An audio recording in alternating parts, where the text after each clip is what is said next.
because my family had no idea I'd been the governor's chief policy director for 3 years, overseeing a $2.3 billion infrastructure initiative that was about to be announced to the world.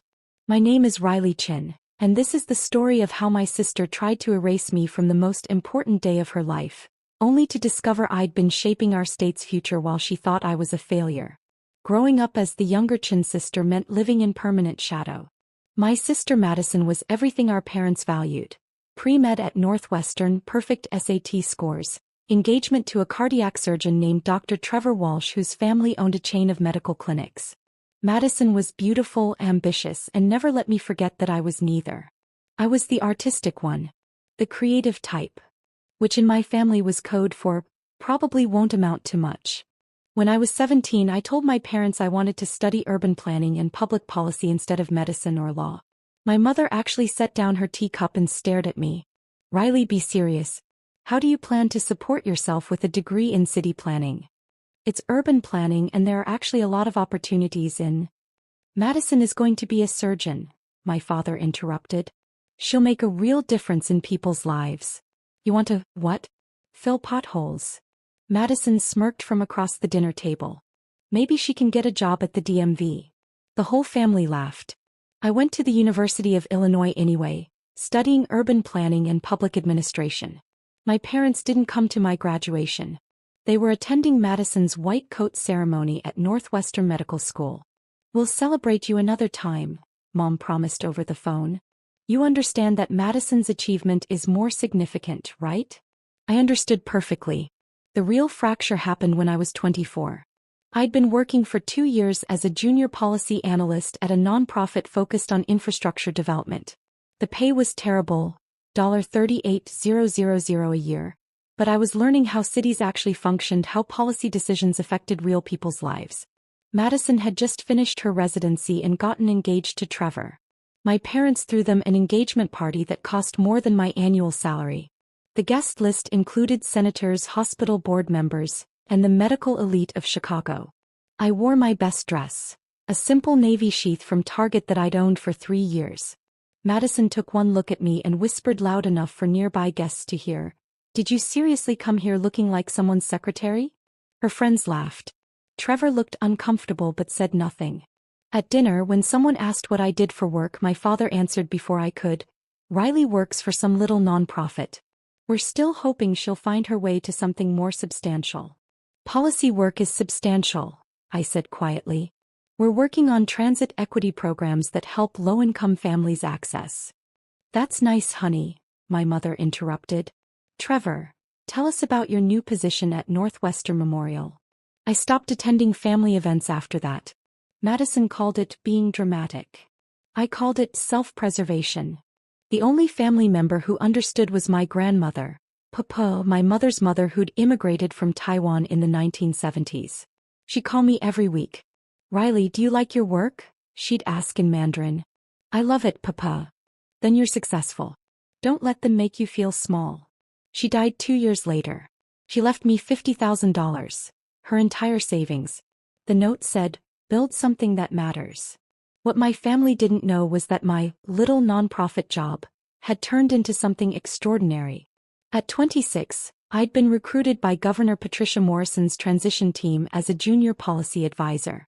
Governor Morrison was a rare political force, a fiscal conservative with progressive social policies, someone who actually cared about infrastructure and long-term planning over short-term political wins.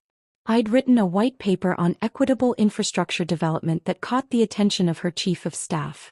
They brought me on board to help shape the administration's approach to transportation, utilities, and urban development. I was good at it. Really good. Within 18 months, I'd been promoted to senior policy advisor.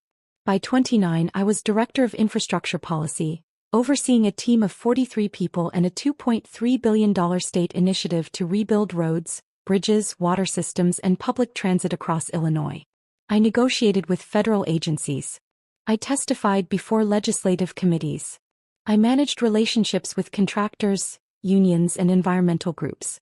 I turned the governor's ambitious infrastructure vision into actual policy that would affect 12.7 million people. Governor Morrison called me her secret weapon. The chief of staff said I had the best political instincts she'd seen in 20 years. I'd been featured in governing magazines, top 40 under 40 public servants, and had been a panelist at 3 national conferences on infrastructure policy. My salary was $187,000 a year. I'd saved aggressively and invested wisely. I owned a beautiful condo in Lincoln Park worth $540,000. Fully paid off thanks to Papa's gift as a down payment and my disciplined saving. But I never told my family any of this. Why would I? So they could suddenly be proud? So Madison could find ways to diminish it? So my parents could take credit for raising me right? Oh. I built my career in silence, and it was the most liberating thing I'd ever done. Every family gathering I skipped, every phone call I kept short, every time I deflected questions about my work with vague answers. It was strategic. I was building something real while they assumed I was still struggling at a nonprofit. Madison thought I was living in a studio apartment in a bad neighborhood. In reality, I had 3 bedrooms, floor-to-ceiling windows overlooking Lake Michigan, and a home office where I drafted policy that would reshape our state. My parents thought I was barely scraping by. I had $340,000 in retirement accounts and another $180,000 in liquid investments. They thought I was a disappointment. I was having dinner with the governor once a month, discussing strategy for an infrastructure bill that would be her signature achievement. 6 months before Madison's wedding, Governor Morrison called me into her office. She was in her late 50s, sharp-eyed and direct. "Riley, I'm announcing the Morrison Infrastructure Initiative in 4 months. It's going to be the largest state infrastructure investment in 30 years. I want you as Chief Policy Director heading the entire program." "Ma'am, You've earned this. You've done the work, managed the politics, and kept us on track. The announcement will be at the spring gala. Black tie, full press corps, every state senator and representative. I'm making you the face of this program alongside me." "That's a huge amount of visibility," I said carefully. "You've avoided the spotlight brilliantly so far. But this is too big to hide behind. The program needs a director people can trust. That's you." I thought about my family finding out. About Madison's reaction. About my parents realizing what I'd built while they dismissed me. "I'm honored, Governor." "Good. Because I'm also introducing you as the daughter I never had in my speech. My chief of staff thinks it's too personal, but I don't care. You've been more loyal and hardworking than anyone in my administration. I want people to know what you mean to me. If you've ever been treated like the family disappointment, hit that like button and subscribe right now. You're not going to want to miss what happened next." Madison's wedding was set for Saturday, April 15th. The Morrison Infrastructure Initiative announcement and spring gala was scheduled for Saturday, April 15th. Same day. Same city. The universe has a sense of humor. I'd received Madison's wedding invitation 4 months earlier. An elaborate envelope with gold foil and a wax seal. Very Madison. The RSVP card was pre-filled with my name and 1 guest. I RSVP'd that I'd attend alone. Then 3 weeks before the wedding I got the text. It came at 9:47 p.m. on a Tuesday while I was reviewing budget projections for the infrastructure bill. "Madison, Riley, we need to talk about the wedding." "Me, what about it?" "Madison, Trevor's family is very image conscious. The photos are going to be in society pages. We're trying to present a certain aesthetic." I stared at my phone, already knowing where this was going. "Madison, I don't think it's a good idea for you to come." "Me, you're uninviting me from your wedding?" "Madison, don't be dramatic. I'm just saying that your presence would complicate things. You don't really fit with the rest of the guest list. Trevor's family doesn't understand your lifestyle." "Me, high lifestyle." "Madison, you know what I mean. The nonprofit work, the modest living situation. It's just not the image we're going for." Mom and Dad agree. They discussed this. They decided together that I wasn't good enough to be photographed at Madison's perfect wedding. "Madison, don't come to my wedding, your presence would ruin our photos. We'll do a family dinner another time. This is easier for everyone." I sat there for a full minute looking at that text. Part of me wanted to rage. Part of me wanted to send the screenshot of my last pay stub. Part of me wanted to tell her exactly who I was and what I'd become. Instead, I typed 2 letters. "Okay. Madison, I knew you'd understand. Thanks for being mature about this." I didn't respond. I called Governor Morrison's chief of staff that night. Rachel, I need to confirm something about the gala. What time is my introduction? You're on stage at 8:15 p.m. Governor speaks for 6 minutes, introduces you, you speak for 4 minutes about the infrastructure program, then we do the unveiling of the proposal display and take questions from the press. Why? Just wanted to be prepared. Riley, you've been prepared for this for 3 years. You're going to be amazing. Madison's wedding ceremony was at 5 p.m. Reception at 6:30 p.m. The gala started at 7 p.m. with cocktails, program at 8 p.m. Perfect timing. The day of Madison's wedding arrived sunny and beautiful. I spent the morning at the governor's office doing a final review of the infrastructure proposal. The numbers were staggering. $2.3 billion over 5 years, 47,000 jobs created, 1,800 miles of roads repaired, 340 bridges reinforced, water systems updated in 82 communities. This was my legacy. 3 years of work. And tonight the whole state would know my name. At 3 p.m. I went home and started getting ready for the gala.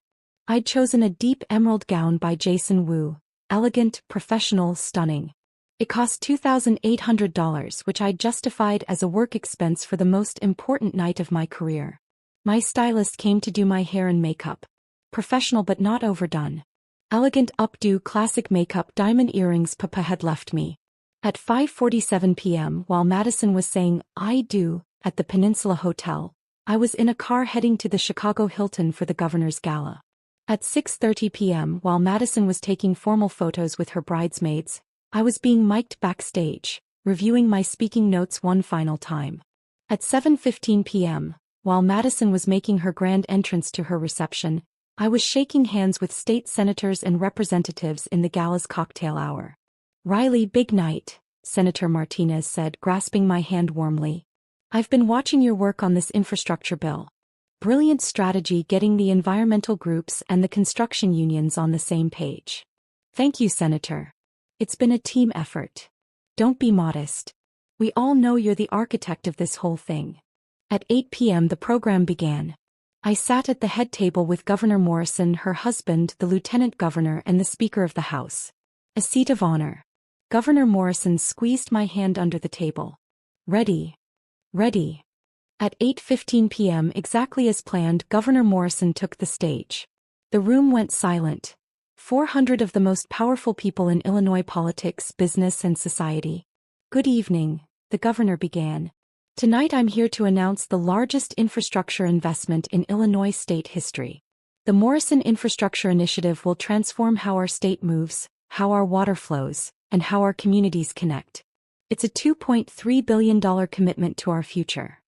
Applause filled the room. But this program isn't about me. It's about the incredible team that made it possible. And at the heart of that team is someone who embodies everything public service should be. She's brilliant, tireless, and completely unconcerned with credit or recognition. She just wants to do the work and do it right. I could feel my heart pounding. 3 years ago I met Riley Chen. She was a junior policy advisor with a white paper that completely changed how I thought about infrastructure equity. I promoted her because she earned it. I trusted her because she proved herself. And tonight, I'm proud to introduce her as Chief Policy Director of the Morrison Infrastructure Initiative. The spotlight found me at the head table. Riley has overseen every aspect of this program, coordinating with 43 team members, negotiating with federal agencies, managing relationships with contractors and environmental groups, and turning ambitious vision into actual policy. She's 29 years old and she's already shaping the future of this state. Governor Morrison's voice grew emotional. "I have 2 sons and I love them dearly. But Riley Chen is the daughter I never had. She's made me prouder than I can express. Riley, please join me on stage. Drop a comment and let me know where you're watching from tonight." I walked to the stage in a dream. The applause was thunderous. Cameras flashed. Governor Morrison embraced me like family before handing me the microphone. I spoke for 4 minutes about the infrastructure program, the communities we'd serve, the jobs we'd create, the legacy we'd build. My voice was steady, professional, passionate. Then came the Q&A with the press. The questions were sharp, technical, probing. I answered every single one with specific data, clear explanations, and confidence earned from 3 years of mastering every detail. After the formal program ended, the real work began. Shaking hands, taking photos, doing impromptu interviews with reporters. At 9:43 p.m., I was being photographed with Governor Morrison and Senator Martinez when my phone started vibrating in my clutch. I ignored it. It vibrated again. And again. And again. At 10:15 p.m., during a brief break between interviews, I checked my phone. 47 missed calls. 63 text messages. The notifications were still coming in. The first text was from my mother. Riley, call me now. From Madison, what the hell? From my father, we need to talk immediately. From Trevor, can you explain what's happening? From Madison again, you let us think you were nobody. I opened Twitter. The governor's official account had posted photos from the gala with the caption, "Proud to announce the Morrison Infrastructure Initiative with Chief Policy Director Riley Chen, the brilliant mind behind this transformational program. #IL Infrastructure." The photo showed me and Governor Morrison on stage holding the proposal document, both of us smiling. I looked confident, professional, powerful. The tweet had 47,000 likes in 2 hours. It was being shared across every political and news account in Illinois. The Chicago Tribune had already posted an article. Governor Morrison announces $2.3 billion infrastructure initiative, led by 29-year-old Policy Director Riley Chen. The comments were full of praise. Finally, young leadership in government. This is the kind of public servant we need. Chen's infrastructure equity approach is revolutionary. My personal phone number was probably being passed around my family's wedding reception right now. At 10:47 p.m., my mother called again. This time I answered. Riley, what is going on? Why are you all over the news? Why is the governor calling you her daughter? I'm at the spring gala, Mom. I'm working. Working? You're on stage with the governor. Madison said you worked at a nonprofit. I haven't worked at a nonprofit in 5 years. I'm Chief Policy Director for the governor's infrastructure program. I have been for the past 3 years. Silence. Then, that's impossible. You never told us. You never said. You never asked. You assumed I was a failure and I let you keep assuming. Riley, this is insane. Why would you hide this? Because you didn't deserve to know. Because you uninvited me from Madison's wedding because my lifestyle would embarrass you. Because you've spent my entire life treating me like I wasn't good enough. Why would I share my success with people who never believed I'd have any? That's not fair. We're your family. No, you're people who share my DNA. Family shows up. Family believes in each other. Family doesn't uninvite someone from a wedding because they might ruin the aesthetic of the photos. My father's voice came on the line. I was on speakerphone. Riley, you're being unreasonable. We had no idea you had this kind of position. If you'd just told us.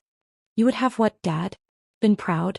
Madison literally texted me 3 weeks ago that my presence would ruin her wedding photos. That was after you all decided my work wasn't significant enough to celebrate. We made a mistake, my mother said. But you've been lying to us for years. I didn't lie. I just stopped correcting your assumptions. There's a difference. At that moment, Senator Martinez approached me. Riley, WGN wants to do a live interview in 5 minutes. You ready? I held up a finger. 1 minute. Mom, Dad, I have to go. I have a live television interview about a $2.3 billion program I've spent 3 years building. The same program you would have dismissed as government work if I'd told you about it 2 years ago. Please stop calling. Riley, wait. I hung up. The live interview with WGN went perfectly.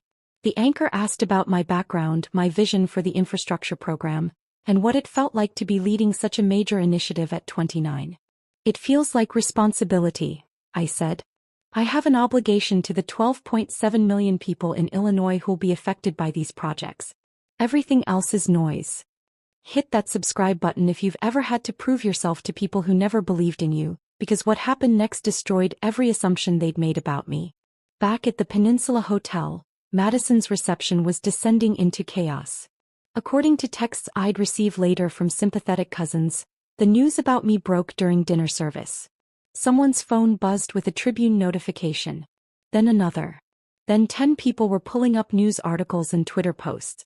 Isn't that Riley? Someone asked, showing Madison a photo of me in my emerald gown, standing on stage with the governor. Madison grabbed the phone. Her face went white. "That can't be right," Trevor said, reading over her shoulder. "Riley works at a nonprofit. She lives in a studio apartment." My mother was already on her phone, frantically searching my name. Every result was about the infrastructure program, my role as chief policy director, my profile in Governing magazine. "Oh my God," Mom whispered. "She's been lying to us for years." A guest overheard, one of Trevor's medical school colleagues. "Wait, the Riley Chen whose chief policy director is your sister? He's incredible. Her infrastructure equity model is being studied in policy schools across the country." "You know about her work?" Madison asked weakly. "Everyone in public health administration knows about Riley Chen. Her approach to infrastructure connects directly to health outcomes in low-income communities. She's brilliant." Madison's perfect wedding was unraveling. Half the guests were on their phones, reading about her sister's achievements. The other half were asking why Riley wasn't at the wedding. "Where is your sister?" Trevor's mother asked my parents. "Why isn't she here celebrating with you?" My mother had no answer that wouldn't reveal the truth. They'd uninvited me because they were ashamed of me. At 11:30 p.m. I received a text from Madison. "We need to talk. Now." I was still at the gala, networking with representatives who wanted to discuss the infrastructure program. I ignored the text. At midnight, my parents showed up at the Hilton. Security called me. "Miss Chen, there are 2 people here claiming to be your parents. They're demanding to see you. Tell them I'm unavailable. I'm working. They're causing a scene in the lobby." I sighed. "I'll be down in 5 minutes." I found them in the lobby, still dressed in their formal wedding attire. My mother was crying. My father looked angry. "Riley, this is ridiculous," Dad said. "You've embarrassed the entire family." "I've embarrassed you? I just helped announce a $2.3 billion program that will create 47,000 jobs. How exactly is that embarrassing? You knew about Madison's wedding. You knew tonight was important to her. And you knew I was uninvited. Madison made it very clear that my presence would ruin the photos. I respected her wishes. I stayed away. But you could have told us about this gala. About your position." "Why? So you could tell me government work isn't as prestigious as being a doctor? So you could find ways to diminish what I've accomplished? So Madison could claim I was trying to upstage her wedding?" My mother grabbed my arm. "Riley, please. People are talking. Madison is devastated. This is supposed to be her special day. It still is. I'm not at her wedding. I'm at my own career milestone, which happens to be on the same day. The universe chose the timing, not me. But the photos, the news coverage, everyone at the wedding is talking about you instead of Madison." I gently removed my mother's hand from my arm. "That's not my problem. I didn't seek this attention. The governor decided to make this announcement tonight. I don't control the news cycle, and I don't control what people choose to discuss at Madison's reception." "You could have warned us," my father said. "Given us time to prepare. Like you warned me before deciding I wasn't good enough to attend my own sister's wedding? Like you prepared me before years of telling me my work wasn't significant? Like Madison prepared me before texting that my presence would ruin her photos." Security approached discreetly. "Miss Chen, the governor is looking for you. The WGN interview is about to air and she wants to watch it with you." "Thank you. I'll be right there." I turned back to my parents. "I have to go. Congratulations on Madison's wedding. I hope the rest of the night goes well." "Riley, wait." "No. I'm done waiting for you to see me. I'm done hoping you'll be proud. I'm done trying to earn love from people who've made it clear I'm not worth their respect. You taught me exactly how much I was worth to you. I just raised my price." I walked away. They didn't follow. The news cycle was relentless. By Sunday morning, the Morrison Infrastructure Initiative was front-page news across Illinois. And every story prominently featured me. The Chicago Tribune ran a profile. "Meet Riley Chen, the 29-year-old behind Illinois' biggest infrastructure program." It included my background, my policy achievements, and a quote from Governor Morrison calling me the most talented policy mind of her generation. The Daily Herald ran the headline, "Governor Morrison calls policy director, the daughter I never had, in emotional infrastructure announcement. Social media exploded with support. #Riley Chen was trending in Illinois by Sunday afternoon, with people praising young women in government, discussing the infrastructure program and sharing the photos of me and Governor Morrison. Madison's wedding coverage, which should have been in the society pages, was buried. The Tribune mentioned it in a 3-sentence brief. The photo they chose showed Madison and Trevor looking tense. It must have been taken after news broke about me. By Monday morning, my inbox had 347 media requests. Rachel, the chief of staff, helped me filter them down to major outlets only. Tuesday, I did interviews with NPR, The Wall Street Journal, and a national morning show. Each one focused on the infrastructure program, but they all asked about Governor Morrison calling me the daughter she never had. It's an incredible honor, I told the Today Show. Governor Morrison has been a mentor who saw potential in me when others didn't. She taught me that leadership means doing the work without needing constant recognition. I'm grateful every day for her belief in me. The interviewer asked, "Your family must be very proud." I paused for just a moment. I hope they are. But I've learned that building something meaningful matters more than external validation, even from family. The 12.7 million people in Illinois who'll benefit from this infrastructure program, they're who I'm accountable to. That clip went viral. People understood exactly what I wasn't saying directly. Within a week, the consequences for my family became clear. Madison called me 17 times. I didn't answer. Finally, she sent a text. "Riley, I'm sorry. I was wrong. I was jealous and insecure and I took it out on you. Please call me back." I didn't respond. My parents sent a letter to my condo, delivered by courier because they didn't want to trust the mail. It was 3 pages of apologies, explanations, and requests to talk through this as a family. I filed it away unread. Trevor's medical practice got unexpected attention. A journalist writing a follow-up piece about me mentioned that my sister had gotten married the same night as the governor's gala. The article noted, somewhat pointedly, that Riley Chen was notably absent from her sister's wedding, attending instead to her responsibilities as chief policy director. People connected the dots. The Whisper network in Chicago's medical and social circles is vicious. Within days, everyone knew that Madison's family had uninvited Riley Chen, the Riley Chen who was now all over the news, from the wedding because they thought she wasn't successful enough. Trevor's mother was mortified. Madison's friends were embarrassed to admit they'd been there. The beautiful wedding photos Madison had been so concerned about protecting? They represented a massive miscalculation that would follow her for years. My parents faced their own reckoning. At their country club, at their church, in their social circles, everyone was talking about their daughter who'd been working with the governor while they dismissed her as a failure. "We didn't know," became my mother's constant refrain. But people asked the obvious question. How could you not know what your own daughter was doing? The answer reflected badly on them, not me. 6 weeks after the wedding, I received a formal letter from Madison. It wasn't an email or a text. It was handwritten on expensive stationery, probably the same paper she'd used for her wedding invitations. "Riley, I don't expect forgiveness. I don't even know if I deserve the chance to explain. But I need you to know that I'm sorry, truly, deeply sorry for everything. You were right about all of it. I was jealous. I've always been jealous. You were the creative one, the one with actual passion for your work. I became a doctor because it was expected, not because I loved it. You built something meaningful. I just followed a script."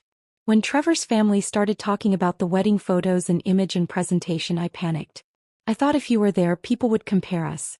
And I was terrified they'd see what I already knew, that you were always more interesting, more driven, more genuinely successful than I could ever be.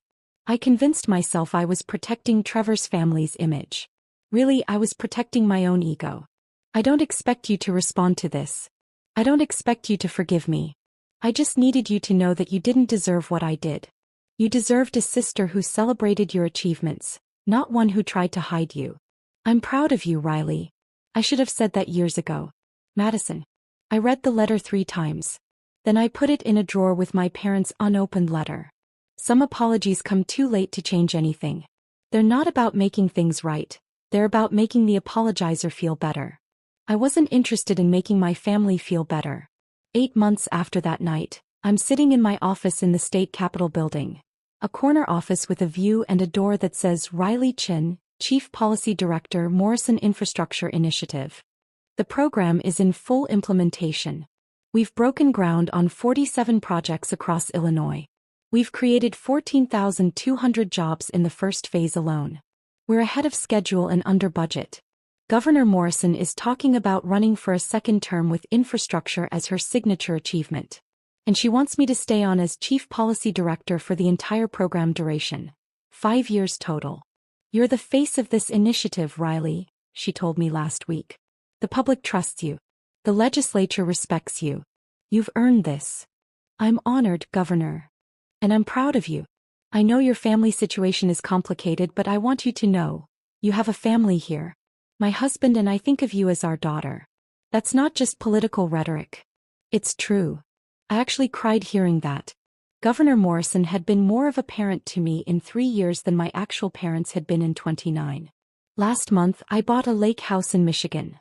A beautiful 3-bedroom cottage on Lake Michigan where I can escape on weekends. Cost $680,000, which I paid in cash from my savings and investments. I sent my parents a postcard from the lake house with a photo of the sunset over the water. On the back I wrote, "Building the life I always wanted. Hope you're well."